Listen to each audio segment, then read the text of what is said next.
हिमाचल प्रदेश में एक नगर है पालमपुर। बहुत समय पहले की बात है। पालमपुर में एक धनी साहूकार रहता था। उसके 4 बेटे थे। चारों का विवाह हो चुका था। चारों बेटे और तीनों बड़ी बहुएं तो साधारण बुद्धि के थे, लेकिन छोटी बहू दुर्गा बड़ी चतुर और बुद्धिमान थी। साहूकार को अपनी छोटी बहू पर बड़ा भरोसा था। एक बार प्रदेश का राजा साहूकार से किसी बात पर नाराज हो गया। उसने साहूकार व उसके परिवार को देश निकाले की सजा दे दी और आदेश दिया कि देश छोड़ते समय वे अपने घर से कुछ भी लेकर नहीं जा सकते सिवाय अपने शरीर पर पहने हुए वस्त्र और आभूषण के। साहूकार ऐसी आज्ञा सुनकर बहुत दुखी हुआ, पर राजा की आज्ञा मानने के अलावा उसके पास और कोई चारा भी नहीं था। चलते समय छोटी बहू ने राजा के सिपाहियों से पूछा कि क्या वह रास्ते में खाने के लिए कुछ रोटियां बना सकती है। राजा के सिपाहियों को इस पर कोई ऐतराज नहीं था। दुर्गा ने जब रोटियों के लिए आटा गूंधा तब आटे में 4 बहुमूल्य माणिक छिपा दिए। फिर उस आटे की रोटियां बनाई और राजा के सिपाहियों को दिखाई। सिपाहियों ने रोटियां ले जाने दी। दुर्गा ने रोटियां एक पोटली में बांध ली। साहूकार का परिवार अपनी यात्रा पर निकल गया। सारा दिन चलने के बाद वे लोग एक नगर में पहुंचे। अब तक रात हो गई थी। साहूकार के परिवार ने एक धर्मशाला में डेरा डाला और खा पीकर सो गए। सुबह साहूकार ने कहा, जो कुछ गहने सबके शरीर पर है वह सब दे दो, जिससे उन्हें बेचकर कुछ खाने पीने का सामान और पहनने के लिए कपड़े आदि खरीदे जाएं। पिताजी, आपको गहने बेचने की कोई आवश्यकता नहीं है। यह माणिक लीजिए और इसे बेचकर खाने पीने का सामान भी खरीदिए और व्यापार भी शुरू करिए। दुर्गा ने एक माणिक साहूकार को देते हुए कहा। साहूकार ने माणिक ले लिया और बाजार की तरफ चल दिया। ये बहुत बहुमूल्य माणिक है, इसका मूल्य तो कोई बड़ा जौहरी ही दे सकेगा। उसने सोचा। वह माणिक लेकर सबसे बड़े जौहरी की दुकान पर पहुंचा और उसे माणिक दिखाया। माणिक देखते ही जौहरी की आंखों में चमक आ गई। यह माणिक किसी तरह इससे हासिल करना होगा। उसने सोचा। वह जौहरी असल में एक चोर था। उसने साहूकार की खूब आवभगत की और बोला, यह माणिक बहुत बहुमूल्य है। इसके लिए मुझे घर से सोने की मुहरें मंगानी होंगी, और नौकर को घर भेज दिया मुहरें लाने के लिए। अब वह साहूकार को दूसरे कमरे में ले गया। वहां एक कुर्सी रखी थी। कुर्सी कच्चे सूत से बुनी थी और उस पर एक पतली दी रखी थी। कुर्सी के नीचे एक तहखाना था। आप जब तक नौकर आता है इस कुर्सी पर बैठकर आराम कीजिए। मैं आपके लिए शरबत पानी भिजवाता हूँ। जौहरी साहूकार से बोला। साहूकार कुर्सी पर बैठ गया। उसके बोझ से कच्चे सूत के धागे टूट गए और वह तहखाने में गिर गया। जौहरी ने झटपट तहखाने के मुंह पर एक बड़ा पत्थर रख दिया और बाहर निकल आया। माणिक उसने अपनी तिजोरी में रख दिया। उधर धर्मशाला में बैठा साहूकार का परिवार उसकी प्रतीक्षा करता रहा। जब सुबह तक साहूकार नहीं लौटा तो दुर्गा को चिंता हुई। उसने दूसरा माणिक निकालकर अपने पति को दिया और बोली, आप यह माणिक लेकर जाइए। यदि पिताजी से आपकी भेंट हो तो यह माणिक वापस ले आइएगा, वरना इस माणिक को बेचकर खाने पीने का सामान ले लीजिएगा। दुर्गा का पति माणिक लेकर बाजार की तरफ चल दिया। वह भी उसी जौहरी की दुकान पर पहुंचा और उसके साथ भी जौहरी ने वही किया जो उसके पिता के साथ किया था। अब बाप बेटे दोनों तहखाने में कैद हो गए। जब दुर्गा का पति भी सुबह तक नहीं लौटा तो दुर्गा को बहुत चिंता हुई। अब मुझे खुद ही पता लगाना होगा कि इस नगर में मेरे ससुर और पति कहाँ खो गए। उसने अपने शरीर पर पहने हुए आभूषण लिए और बाजार की ओर चल दी। वहां पहुंचकर आभूषण बेचकर उसने खाने पीने का सामान और सबके पहनने के कपड़े खरीदे। अपने लिए उसने सिपाही की पोशाक खरीदी। धर्मशाला पहुंचकर उसने खाने पीने का सामान और कपड़े परिवार वालों को दिए और यह कहकर कि वह ससुर और पति की खोज में जा रही है, वहां से चल दी। उसने सिपाही का भेष बनाया और सीधे राजदरबार में पहुंची।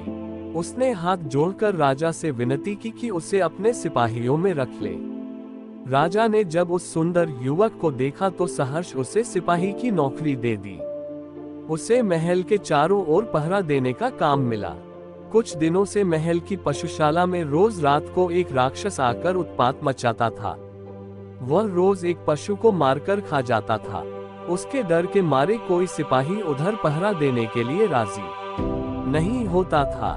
दुर्गा ने राजा से पशुशाला में पहरा देने की आज्ञा मांगी। पहले तो राजा ने इतनी कम उम्र के नौजवान को माँ के मुंह में धकेलने से मना कर दिया, लेकिन दुर्गा के बहुत कहने पर आज्ञा दे दी। जंगल के रास्ते पर एक बहुत बड़ा और घना पेड़ था। जब रात हुई तो दुर्गा उस पेड़ पर चढ़कर बैठ गई। उसने छुरी से अपने बाएं हाथ की उंगली में घाव कर दिया, जिससे कि घाव के दर्द से उसे नींद न आए। फिर पेड़ पर बैठकर पहरा देने लगी। आधी रात के बाद उसे जंगल की तरफ से आहट सुनाई दी। उसने देखा कि जंगल से निकलकर एक बड़ा सा भैंसा सींग उठाए महल की चार दीवारी की तरफ दौड़ा चला आ रहा है। वह समझ गई कि यही राक्षस है। जैसे ही वह भैंसा पेड़ के नीचे आया, दुर्गा दोनों हाथों में तलवार लेकर उसके ऊपर कूद गई और तलवार से उसकी गर्दन काट गिराई। मरते ही राक्षस अपने असली रूप में आ गया। दूसरे दिन जब राजा को ये समाचार मिला तो वह दुर्गा से बहुत प्रसन्न हुआ। तुमने राक्षस को बड़ी बहादुरी से मारा है, जो चाहे इनाम मांग लो, वह बोला। महाराज, यदि आप प्रसन्न हैं तो मुझे नगर की रक्षा का भार दे दें और मुझे ये स्वतंत्रता दे कि जब चोर को अड़ूं तो उसे जो चाहे दंड दूं। राजा को इस नौजवान की बहादुरी और समझदारी पर पूरा भरोसा था। उन्होंने दुर्गा को नगर का कोतवाल बना दिया। अब दुर्गा अपने पति और ससुर की खोज में निकली। मेरे ससुर बहुत योग्य व्यापारी थे। वे उस बहुमूल्य माणिक को लेकर जरूर शहर के सबसे बड़े जौहरी के पास गए होंगे। उसने सोचा, मैं भी सबसे पहले वहीं जाती हूँ। मुझे पूरा विश्वास है कि जौहरी को जरूर मेरे पति व ससुर के बारे में पता होगा। दुर्गा जौहरी की दुकान पर पहुंची। जौहरी ने नगर कोतवाल को अपनी दुकान पर देखा तो झटपट उसकी खातिरदारी में लग गया। आप हमारी दुकान पर पधारे, अहोभाग्य। मैं आपकी क्या सेवा करूं? उसने पूछा। हमारी राजकुमारी का शीघ्र विवाह होने वाला है और महाराज अपनी बेटी के लिए एक बहुत सुंदर माणिक जड़ा घर बनवाना चाहते हैं। आप मुझे बढ़िया से बढ़िया माणिक दिखलाए। दुर्गा, जो कोतवाल के भेष में थी, बोली। जौहरी ने उसे अनेक माणिक दिखाए पर दुर्गा को कुछ पसंद नहीं आया। ये सब आप क्या दिखा रहे हैं? कोई ऐसा बहुमूल्य माणिक दिखाए जो राजकुमारी के पद के अनुरूप हो। दुर्गा बोली। अब जौहरी ने तिजोरी खोली और उसके अंदर से वही माणिक निकाला जो उसने साहूकार से धोखे से हासिल किया था। उस माणिक को देखते ही दुर्गा पहचान गई, ये वही माणिक है जो उसके ससुर लेकर बाजार गए थे। सिपाहियों, पकड़ लो इससे, यह कोई जौहरी नहीं बल्कि एक बड़ा चोर है। दुर्गा ने आज्ञा दी, जल्दी बताओ जिस साहूकार से तुमने यह माणिक छीना है, उसे कहाँ रखा है? मैं किसी साहूकार को नहीं जानता और यह माणिक मेरा है। जौहरी बोला, ठीक है, अगर तुम सच नहीं बोलते तो मैं तुम्हारा सिर अभी धड़ से अलग करता हूँ। मुझे महाराज ने पूरी छूट दी है, अपराधी को जो चाहे दंड दूं। इतना कहकर दुर्गा ने तलवार निकाल ली। अब जौहरी घबराया, लगता है कोतवाल को सब पता है। उसने सोचा। वह दुकान के बाहर भागने लगा। सिपाहियों ने उसे पकड़ लिया और रस्सी से बांध दिया।